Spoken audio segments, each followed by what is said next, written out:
Hi, everybody. It's so great to be with you again for the latest episode of Get on the Grid with Chessie Roberts. My guest tonight is Anneli Virkhaus, and she and I would like for you to join with us in aligning with the energies of co-creation so that this show gives you the best information to your highest good and best outcome. Hi, Anneli. Welcome to the show. Hello. Thank you. I want to introduce her to those of you who may not be familiar with her. She is a board-certified music therapist. She's a certified sound healer and Level II Reiki practitioner. Anneli uses music to help people break through their bad habits in order to cultivate the lifestyle they deserve. She specializes in working with people who are struggling with low self-esteem, distorted thoughts, negative inner critics, unhealthy patterns with food or drugs, stifled creative expression, and stigmatization from mental illness diagnosis. Anneli's passion is to use music, sound, and vibration to help you develop a healthy relationship with your body, mind, and soul, as well as to find your voice to express your truth, your wants, your needs, and your desires. Her mission is to help you find your inner light and power and to let it shine. We all deserve to live grounded, empowered, fulfilling, and happy lives, and she can help you do that. She works in the San Francisco Bay Area, but I will be sure and post her contact information so you all can get a hold of her should you want to ask her more questions. Anneli, I'm so thrilled to have you on the show. How did you get started in this particular aspect of things? First and foremost, I'm a musician, so I just have the greatest love for music, and I started playing the piano when I was 8 years old. And in addition to that, I've always been interested in kind of psychology and just watching people. And my mom would say would just make these really astute observations after watching people. And she was like, "How did you know that?" And I just knew all this stuff about people, and I've been really good at listening to people and talking to them. And so fast forward into my future, I got my bachelor's in music with focus on the piano, but I always knew I wanted to do something else with that, and then I found out that music therapy existed, that this had already been created, combining music as a therapeutic tool. And so after I got my bachelor's in music, I took a few years off, and then I went back and I got my music therapy degree. And after that, the real passion has always been sound healing. So now I have obtained all of those, and it's just wonderful. That's exceptionally interesting to me because when I was born, my mother said when the doctor slapped me on the rear end, I didn't cry. I said, "Give me a C." And I've been since. I didn't know about music therapy until just recently. But when I was working as a certified nurse's aide down in a different state, one of the things that I would do is after my shift, I would take my guitar and I would go back to my patients, the terminally ill ones, and I would sing and play the guitar for them, and it made them feel so much better that the agency that I was working for just assigned me all the terminal patients so that I could go and sing at them. Oh, so wow, that's wonderful. I know it works. I know it helps, and all of my songs that I have written over the years have all been therapeutic to make me feel better. So I think it's awesome to do this and have such good response with it. So yay. Tell us more about it. Yeah, so music therapy has been around officially since the 1950s. It kind of started when it was at the end of the wars and all these people were, set up in makeshift hospitals, and they hired musicians to come in and play music, kind of like what you were just saying. And then they realized that perhaps they needed more training, and so from that, there came several forms of what is now the American Music Therapy Association. And it's an accredited organization, and there is a ton of research done about music in the brain, music with Alzheimer's and kids with autism or intellectual disabilities and beyond. And so for anyone who wants to learn more, you can just go type in music therapy and Alzheimer's, and you can find all kinds of articles. And to become a music therapist, you have to go to an accredited school, and it's just like getting any other degree, say biology or anything. and you take all the courses, and then you go on a 6-month internship. After that, you take your board certification exam, and if you pass, then you get the credentials MTBC. And, yeah, then you're free to practice in whatever your main area of interest is. Cool.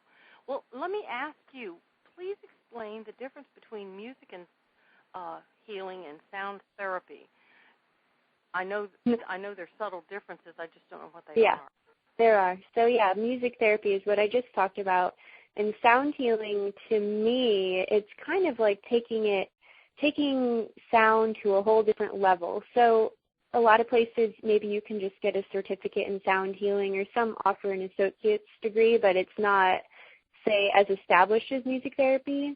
And for me, it's really looking at things like understanding the physics of sound, and it goes into frequencies and a lot of energy stuff. And just to briefly, it's really just way deeper, essentially. Mm-hmm. Well, now that we know all the qualifications and all of that, can you get right down into the meat of what this music therapy is and what the sound healing is and how that affects the person? Yeah, of course. Let's say. So it'll probably be less now really music therapy oriented. It's just really about the power of music now. So everything is vibrating. This is a law of physics. This means that your cells, your atoms, your organs, your tissues, your bones, and even your thoughts and emotions, they all have a vibration that they like to naturally resonate at. And anything that has a pulse creates some kind of, like the sound waves or a sine wave. And so therefore everything that has a pulse, a wave, and a form has a sound. And some people can hear these, or other times, it's inaudible. And this means that when we get stressed out, and as we all probably do, just living fast-paced lives, that parts of our bodies become out of tune or dissonant because they've stopped vibrating at their natural frequency. And over time, if, there becomes so much stagnation in your body, this can lead to illness. And with sound, you can come in and basically resonate or vibrate a person back into health.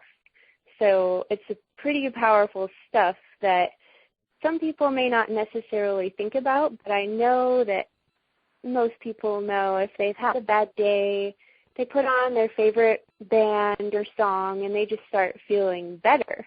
And that's a very basic example. But so in the work I do, I actually use tuning forks, and I have a vibroacoustic sound table, which I can explain more about. So I am using these tools that create vibration on specific points of their body to create flow so that they can get back to a healthier state. Or so in a way, too, so that I'm tuning them up. I like that. I used my tuning forks just yesterday morning to help somebody with a Reiki situation. So, and I know it works. So it's just a really fascinating subject to me anyway, because as my longtime listeners know, I'm all about sound and frequencies and energy and all that sort of thing. Tell us about your sound table. That sounds fascinating. So this is not something that I came up with. It is an established thing. They call it a vibroacoustic table. And so it's a massage table that has special speakers built in that you attach to it. They're called transducers. And then you have an amplifier which amplifies the sound. And then it's up to you to decide what type of frequencies or music you play through it. And so in the work I do, since piano is my main instrument and tool, I've recorded, I mostly just play improv now too. I'm classically trained, but other music is flowing through me. So I recorded myself playing live piano with vocals, and then my partner comes in and he adds the low bass frequency that will make the table, vibrate you and the table. And they wear headphones and have an eye pillow, and then they're vibrated into bliss and relaxation, traveling through their subconscious. while I'm doing Reiki on their body, and then I use tuning forks on different acupressure points or meridian lines or reflexology on their hands or feet, just wherever they've said that, maybe they want me to work on their stomach area or maybe their emotions. And so a lot of it's really intuitive work, and that's the main thing I'm doing right now, and it's amazing to see people after that. They don't even want to get off the table.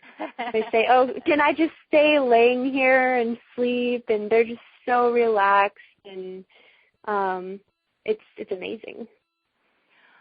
I am, like I keep saying, I'm just absolutely fascinated with this whole subject. I know that different frequencies can engender different feelings in your body. I was in traffic one day, this was several years ago, and I was just having a great day. It was wonderful. And all of a sudden I realized I was very angry. And I'm thinking, where in the world did that come from? I'm not angry. I'm not upset. What's going on? And I just kept getting angrier and angrier until I realized that the car behind me was playing something. I'm going to say rap, and this is not to put down any kind of music or anything, but I think that's what they were listening to, and I'm going by the rhythm of the music that was bumping through my car. Their subwoofers were really loud, and it was at such a frequency that it had pushed all my anger buttons, so I was just really, really, really not in a good place. So as soon as I got away from the car that was making the noise that was upsetting me, it dawned on me that that's exactly what it was. So I turned my radio on and found something a bit more soothing and calmed myself down that way. So I know that frequencies can affect you both adversely and to your betterment. So the ability to use this to heal and help people get back in line with themselves, I think, is wonderful, which leads me to a question for you. I am finding out about, and I don't know if I'm saying this right, I've heard it several different ways, solfeggio, I don't know how solfeggio. you say it, but you know what I'm talking about. How are those frequencies different than the regular key signatures that we're used to hearing here in the West? I know not all music is in the same modality, but how do solfeggio frequencies make it better, if I may? I don't know. Okay, so this is kind of, I wouldn't say a heated subject. It's just that in the sound healing world, the thing about frequencies is that there's so many, and there are all these different people who like to say that, 120 hertz produces this effect. And maybe it does, but maybe it doesn't. So the solfeggio frequencies, there's been a lot of stuff. Some said that, these were found thousands of years ago, and they mean all these different things, and they're attuned to the planets and other things. And then someone else came out, I don't know, a few years ago, and it turns out maybe they weren't from that time. So the most important thing to know about frequencies is to understand that you need to trust your own intuition and yourself. And instead of worrying about, this tone, 528 hertz, is the power of love, which that's another heated topic, is that when you're using a frequency, to use it with intention. So this means you could use any fork you want at whatever frequency, and if you have a 100% focus the whole time, say of love, or may you be at ease, and it's also like may the whole world be at ease, that's when it gets really powerful. And so, you don't have to have the solfeggio tuning forks. You just need to have a pure heart and really be focused, So I recommend, people practice mindfulness or prayer or things like that so they can still the mind enough when doing this work that all of their thoughts don't just get in the way of like, I'm doing Reiki on their body. What do I want to eat for lunch? That person said this thing to me yesterday, because everything is relevant and our energy is being pushed into them. And so how is that helpful to them if you're pushing all of your stuff onto them? That's why any healing work, the clearer you are as a vessel or a bamboo flute, the better. So those are the more important things. And then something else that's really important too is maybe just thinking about music intervals. And I know that you obviously know what an interval is, but other people who may not know as much about music, it simply means the space from one note to another. And so all of those have different sounds and they produce different feelings. And so in work, it could be more beneficial to, say, get two different forks that create maybe a perfect fifth, and that sounds really pleasing to the ear. Maybe it makes them feel really grounded and stable. And to think about using those as tools. And you can also use your voice, which I do voice healing, where I'm essentially singing over a person's body and just producing tones that need to come out. And sometimes it sounds really weird or very dissonant, because the dissonance creates it kind of breaks up stuck energy or emotions. And again, all of the work I do, and essentially all of life, we need to have flow. When there's no flow, bad stuff could start happening. You know, it starts as simple as, what if you hadn't recognized that you were feeling upset because of that music? What if you internalized it to be something else totally unrelated, and then that just kept festering, and, you know, it kept compounding on itself, and, I mean, who knows what could happen, you know? And next thing you know, you have like a weird tumor somewhere in your body. And it could all be related to something you have no idea about. What I'm learning as I do these programs and have all these wonderful people on to talk about all of these different aspects of how our body works and how our subconscious works and how the harmonic resonances of different frequencies affect our body. And for those of you who don't know what a harmonic resonance is, it's the overtones from the note that you hear. You know, when you strike a note on a guitar, a piano, or a tuning fork, whatever, you'll hear these little tiny little grace notes that kind of tinkle off above that. And it's all vibration. It's all resonance. It's all affecting you in some way, shape, or form. And I think what I have discovered out of all of it is that your intention, your mindfulness, and your own internal peace will resonate with whatever it is to make you feel better if you choose that. So is that kind of what you're talking about, or have I totally missed the mark here? Yeah, that's definitely part of it. It's everything is affecting everything else. So, yeah, you want your mind to be clear. And I just want to talk about something that's related for people who, I know a lot of people who, I don't know, they're just still very doubtful of the power of music and sound, which is just baffling to me because it seems so, like, intuitive, like, hello, I mean, it's everything. Everything is a sound or a vibration. But are you familiar with Dr. Masaru Emoto's work? Oh, absolutely. I loved his work. I use it in my classes all the time. I'll just briefly explain that for people who aren't familiar, and this is related to healing in general. So in general, humans, we are at least 70% water. So, you know, we are a fluid and everything's always changing. And this is a scientist who wanted to see the effects of thoughts and intentions and music on water. So he took several distillations of water and then he froze them. And on these jars of water, he wrote the words, I love you, I'm so grateful for you, and then verses like, I hate you, I want to kill you. And then he played really beautiful music over one, probably Pachelbel's Canyon, and then another one probably played metal. And then they were able to photograph what happened to the water since it was frozen, and it was just amazing. So the water that had the positive words created beautiful crystalline structures, and then the ones that had negative thoughts and music, it looked really disharmonious, and it looked like what is beginning to form cancer. You know, it just looks really not, like I wouldn't want to be looking at that. And so that's what's happening inside our bodies when we're listening to music.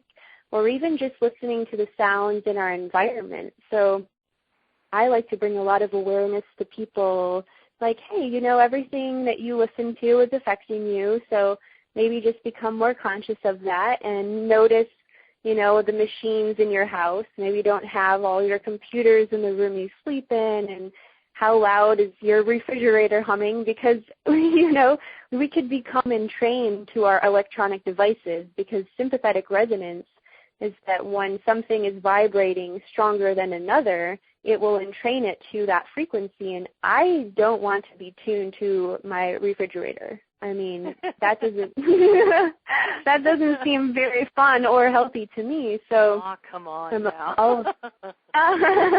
I'm always just trying to bring awareness to people. And, you know, it's not that all metal is bad or rap or anything like that. It's just that, you know, it's going to affect how you feel. And so I personally just listen to, I'm very specific about the music I listen to, and I don't listen to anything negative or really hateful or just really dissonant, because I don't want to start feeling bad or like develop tension and hold things in my body, when I could just either have silence or listen to really soothing music, or better yet, I would just rather make music. I totally agree with you. I think, again, back to what I was just saying a minute ago, I want to add conscious awareness to that. And I talk about that a whole lot on my shows, and a lot of my guests do too. But when you do become consciously aware of what's going on around you and what input is coming into you, you have a better chance of making better choices for yourself. Exactly. Barking dogs, not that I have anything against dogs. I love dogs. But one that barks constantly, there's something going on. You need to fix that, because that will jar you right out of anything that feels a screaming child, neighbors fighting, traffic noises, all that sort of thing. We're inundated with it. And not only that, but we have frequencies and energies whizzing around us all the time. Oh, yeah, passing through us. Right now, absolutely, yeah. I probably have like way too many, because I live in San Francisco, and, you know, 7 by 7 within 49 miles. I don't know how many, like, other 1 million people or more, and I live in an apartment complex, and I mean, I can almost feel it, because I'm a very sensitive person, and so sometimes I feel like I'm just going to lose my mind. Like, I just need to run and be like, go hug a tree and be like, oh, my God, you know, what is happening? I can't handle this. I think a lot of us go through that, and the ones who are not consciously aware of these things are confused, and we don't understand, because, like I love to say, we don't know till you know, you know? Yeah, so exactly. As you have these feelings within yourself during the day, take a minute when you feel like something's not working for you. Stop and think about, okay, what input is coming in? What am I hearing? What am I seeing? Because you get these vibrations through all of your senses. Even being in a room where the color doesn't resonate well with you will make you feel icky. And it's true. The thing is that the advertising people have for ages. That's why grocery stores, A, play the music they play, and B, have the colors in them. They're soothing. They invite you to stroll through. Whereas a fast food restaurant has the bright, vibrant colors and the fast music, so you eat and get in, get out, so the next people can come in. So we've been manipulated by these frequencies of color and sound and all of these vibrations for years and years, and a lot of us have become numb to them, because that's all we've ever known. So as you work with these things, and I think this program and what you're talking about, bringing our awareness to these subtle and, I'm going to say, sneaky it is sneaky. That are going on around us, can help us zero in on what we're doing, what we're in the middle of. And as we become aware of that, then we can change it for the better, yeah? Exactly, yeah. If people are like, is perhaps the color I'm wearing isn't working for me right now, I could change it. And, just, maybe wearing earplugs. If sounds bother you, then bring an earplug. I personally, my family knows, or people who know me really well, I have very low tolerance for some sounds, which I'm trying to work on, but it's because I can hear so well that I hear people talking in other rooms, so certain sounds just annoy me. And so I just wear... very, very in tune with that, because I can hear the television when I'm in the bedroom with the fan on and the air conditioner on. I can still hear people talking on television. So I'm always telling them, please turn that down. But it's these bad ears of mine. But they do pick up these things, and they do affect us. So I totally get it. Yeah, so I just wear an earplug just so that I don't have to be irritated and then, project that onto someone. And that's been really helpful. And plus, just having a conscious conversation with someone like, hey, I'm not annoyed at you. I'm just annoyed by your breathing, and that might sound weird. That sounds kind of bad, but, that doesn't make you sound like a diva at all. Right, just stop breathing. No, just stop breathing so loudly. No. I get it, but breathing is actually, obviously it's very important, but breath work is something that's really beneficial in my own practice, and I am always informing people, just, hey, if you're feeling certain ways, just remember to stop and take a few deep breaths, because people have this amazing tool with them wherever they go, and we really don't think about our breath unless you've been practicing mindfulness and meditation for years. Then you definitely know about breath work. That's a good point, too, because it, like a calming frequency, can really make things better. Just within a few seconds, you're like, oh, wow, okay. And then you can go and do what you need to do, or then make a decision. Sure. And, and that's related to music, because music that breathes well makes people feel better. So if there's not enough space in music, you may not want to listen to it, or it might make you feel agitated. So a real musician, again, knows about flow and silence and having enough space so that whatever they're trying to make you feel or do through the music, it will still be able to happen. I think silence is incredibly important in music, in life, in just everyday things. A few moments of silence, or even a few seconds of silence, can do volumes for you, just to give you time to stop and pause and reflect. And sometimes you can do it in such a quick amount of time. Like you say, if you stop long enough to concentrate on taking a deep breath and letting it out, everybody knows that'll calm you right down. So silence is as important as sound, isn't it? Definitely. It's as important, and it's sometimes harder to find. And what's interesting is that if you sit in silence enough, even if you have to wear earplugs, is that you find that silence is not really silent. So once you become like you don't have any external inputs, then you can start hearing your internal sounds, and what in yoga they call the nadis, like the sounds of your internal landscape. And those can be really interesting to explore, and they can lead you to other dimensions or states of consciousness, or just help you feel relaxed. So that's a very interesting subject. If people wanted to explore that, that's a whole other thing in of itself. So. Oh, good, we have another show.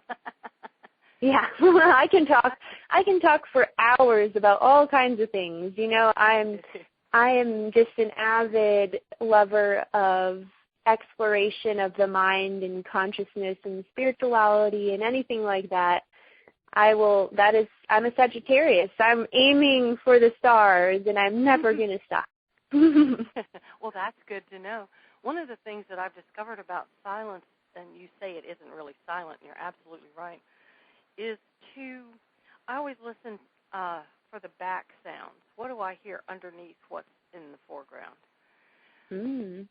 you're sitting in the yard and you hear the birds and you hear the trucks out on the highway and you hear this, that, and the other, but what else are you hearing? What are you hearing underneath that? And I love to dig into that exploration and see what's there, because you might be surprised at the interesting things you hear. It's true. And that is a meditation of its own, and it's also mindfulness. So it's all these things are so important, and I find it funny, or maybe sad, I don't know what the right word is, like here in the Western world, we think we're so far advanced in all these things, and I'm just thinking we barely grasp the most important things. The Eastern cultures and the other ones, they've known for thousands of years all these very important things, which we're just now accepting because now we have evidence of it. And it's just ridiculous to me because, we need to incorporate these practices if our world's going to last long enough that, if we want to survive as a species, essentially. I think one of the big culprits in our culture, especially, and any other who does what we do, is everybody's in such a plague-taking hurry all the time.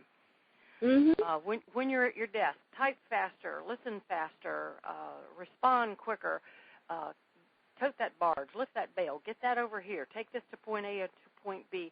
And the whole time you're doing that, you're missing out on the subtleties that are going around you that would keep you focused and keep you moving forward.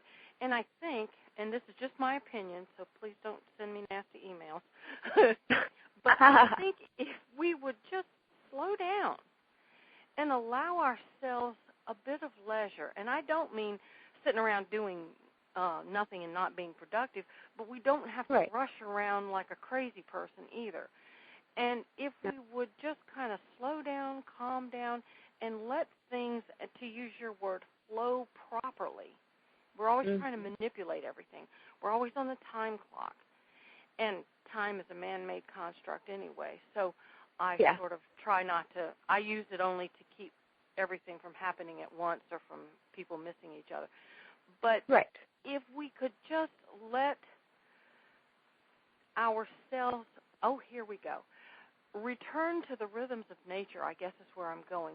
Because as you take these moments of silence and as you reconnect with these background sounds, what they are, what you're hearing, way behind everything else, way under everything else, are the rhythms of nature. The grass growing, the water moving, the air blowing, the birds flapping their wings, whatever it is you feel that you hear. And once you connect again with nature, you do heal yourself because nature's healing in and of itself, yeah? Mm-hmm. Oh, yeah, nature is the biggest healer. I mean, talk about free sound healing. Just go out in nature. You're going to feel great.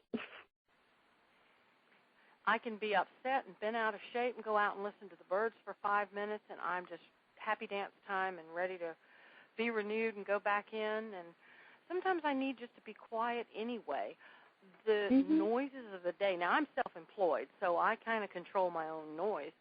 But every once in a while, it occurs to me that I have just heard enough. I can't take another sound. I can listen to the hum of the air conditioner because it's 110 out in my front yard, and that's soothing and nice. But it's the yammer. It's the constant, I'm going to say, verbalization of humanity that kind of wears me down because it's I feel you. Stressful. And I think if we do become aware that these things affect us adversely and make conscious choices to change that, we'd all be better off. We would be, and I think there's a lot that's really changing in the world right now, and maybe the people who are, quote-unquote, asleep are not aware of it, but there have been some major shifts that have been happening, and, this show doesn't need to get super what people might be like, oh, that's new age and woo-woo, but essentially the world is changing.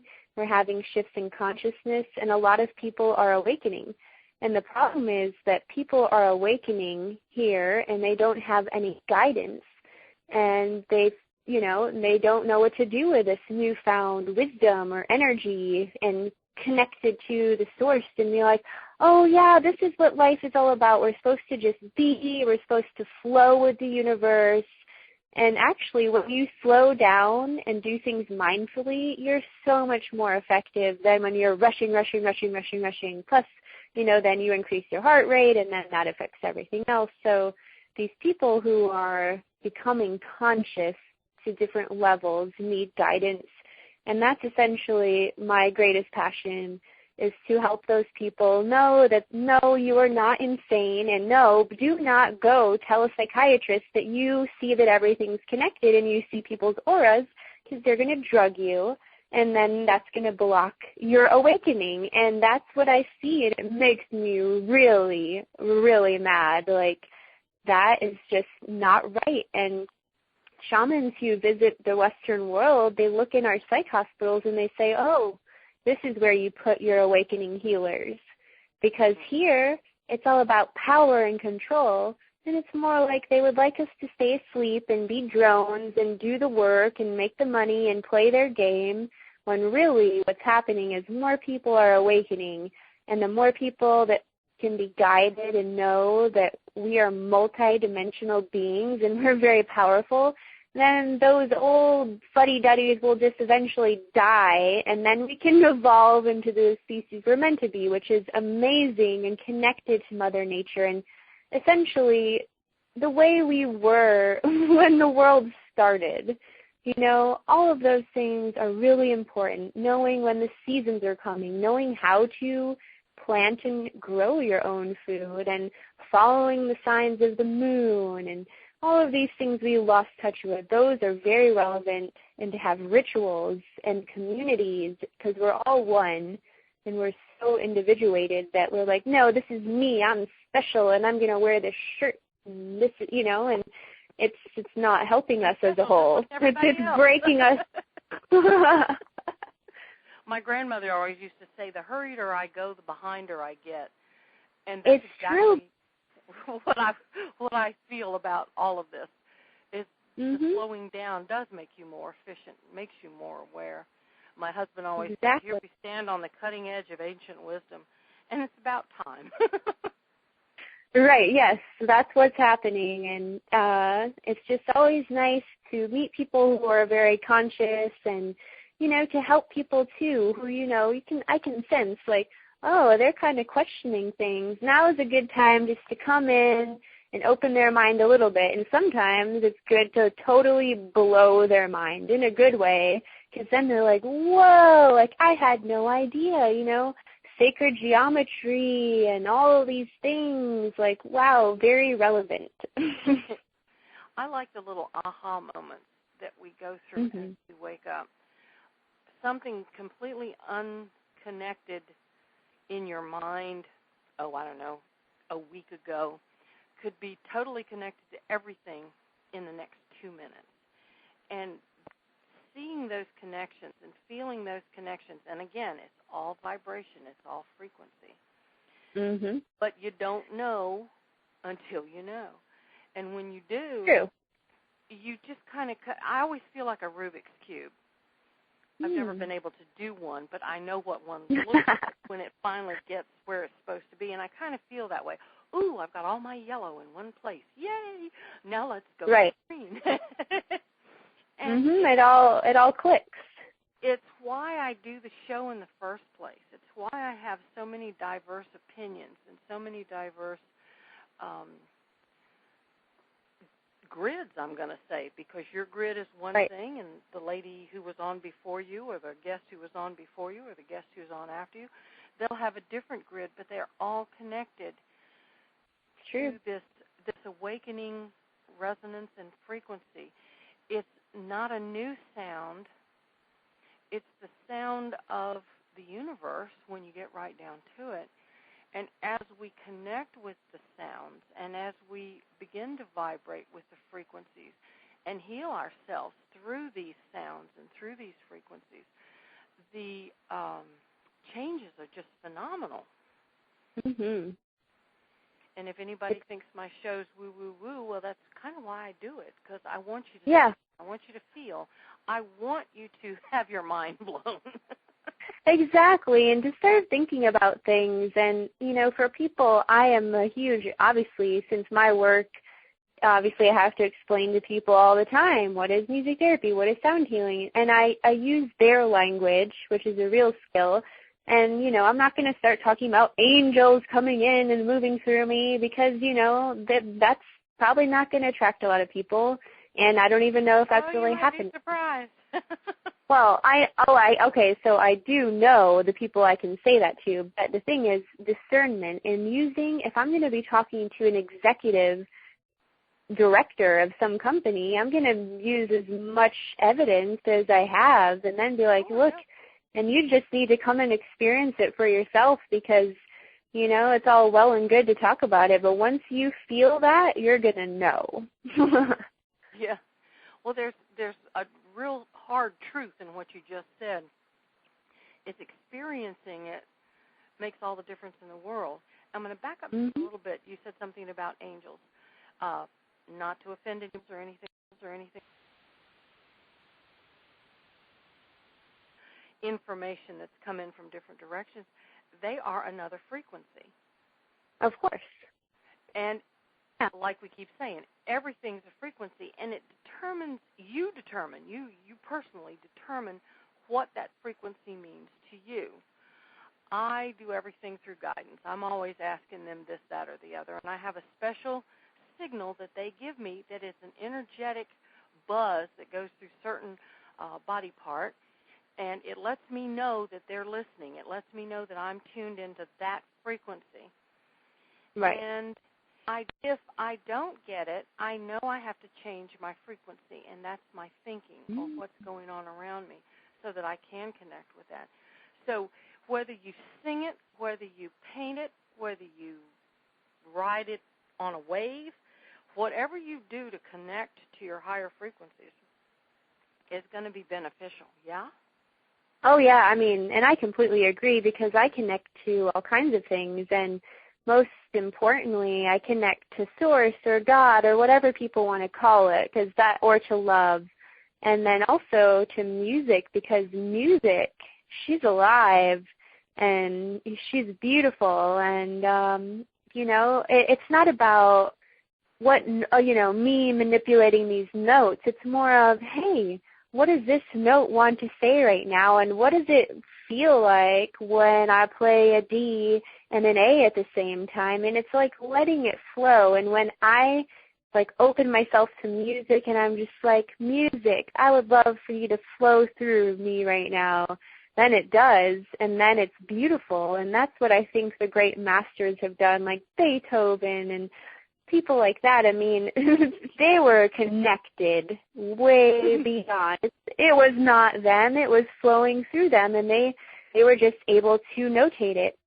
And so, I'm a musician. I could play any instrument. It just happens to flow really well through the piano and voice, and then I can play guitar. And, a lot of the stuff I'm talking about is what Victor Wooten, who in my opinion is the best bass player in the world, he wrote a book about it called The Music Lesson, which has changed my life as a musician and as a person. And I highly recommend it because it's relevant to everything we've talked about today. It's not just music, it's life.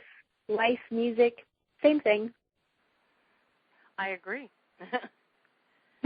I'm a little prejudiced in that department, but yes, I do agree. Well, yes. Well, me too, obviously. But, I know other people, their thing is art, or even some people, their thing is computers and technology. And, that's great too. It's just whatever you're connected to, be really connected and be conscious and radiate compassion. Those are just things that are really important.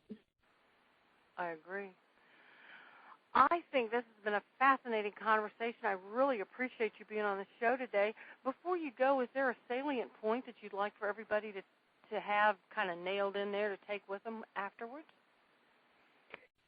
Well, I guess my biggest point is that no matter what you've been through, where you are now, what you're experiencing, I want you to know that you deserve to live a full and vibrant life. So even if you've been diagnosed with schizophrenia or bipolar disorder and people have told you you're never going to recover, that's not necessarily true. And, music and sound and movement and creative expression can guide you to breaking free of those shackles and awakening and living to your full potential. So there is always hope.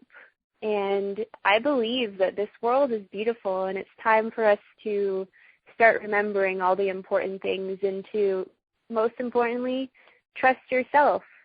If you don't agree with something I've said or others said, that's fine. Listen to your own inner wisdom, because that will guide you. And if you don't hear it yet, it will get louder the more you work on it. So just listen to inner wisdom, and you will be guided. Sort of march to your own drummer, huh? Exactly. I mean, yeah, it's the most important thing. You are your own Satguru. So that's it. Very, very nice. You can find Anneli's information. She's got a website, thelightwithintherapy.com, and several other different places. But like I said at the top of the show, I will definitely post those so that you can find her again should you have any more questions. Anneli, I appreciate you being on the show, and I want everybody to know that no matter what vibrates well with you, whether it's dancing or music just by itself, singing, painting, whatever it is, the energy, the frequency of creativity can heal a lot of things that we've been taught that it can't. And a lot of our information is so old and outdated along these lines. I have discovered, much to my happiness, that just because somebody tells me I can't, that doesn't make it so. Oh, not at all. No. Yeah, absolutely. So I'm a rebel. If someone tells me it's not possible, I'll be like, oh, it's possible. I'm going to do that, and I will. My mantra for many years was tell me no. Tell me I can't. Because I have done all sorts of things that I was told I couldn't do. And I like the results of doing what I've been told I can't do. I want to thank all of you. Anything's possible. Absolutely. All you have to do is believe that it is. And I've got some people saying that's not true. If you think you want to be a tiger, you can't become a tiger. Well, I don't see why you can't. And that might be a little bit simplistic in my view of thinking, but I think if you want something enough to make it happen, it will happen. Exactly. I got out of the wheelchair because I wanted to get out of the wheelchair. And I stopped taking narcotics that the doctors were giving me because I didn't think they were helping me. And I'd been told that I could never do that. But I was also told I could never sing and I could never make music and all this sort of thing. So don't listen to the don'ts. Listen to your own do's and do what makes you vibrate higher and happier. Yep. All right. I want to thank all of you for joining us on the show today. If you would like to send in a question or a suggestion for a topic that you would like for me to cover on the show, please send your question, your suggestion, or your request to me at Chessie@ChessieRoberts.com, and you'll find all of my information at ChessieRoberts.com. Now, my music is on ArchersMeadow.com, and you can go there and give a listen and see what I do, and check out Anneli's, too. You'll find that they're totally different, but they're also both very cool. And, of course, I'm a little prejudiced in that area, too. Okay. My book is on Amazon.com, and the name of the book is My Evolution of Self, My Evolution from the Cradle to the Grid. And the funny thing about this is it's all about frequencies. The book is about my awakening and how I awakened from a totally unaware state and changed my frequencies through music so that my puppet strings morphed into guitar strings and then changed into the life energy grid pattern that's around everything. And then it goes into how my crystal life energy grid works. And so it's all connected. We're all connected. We're all vibrating. We're all looking for our right frequency, and it's there. All you have to do is allow it to get through to you. So I'm going to thank all of you for listening, and please come back anytime to hear Get on the Grid with Chessie Roberts. Have a great week. Bright blessings. Bye-bye.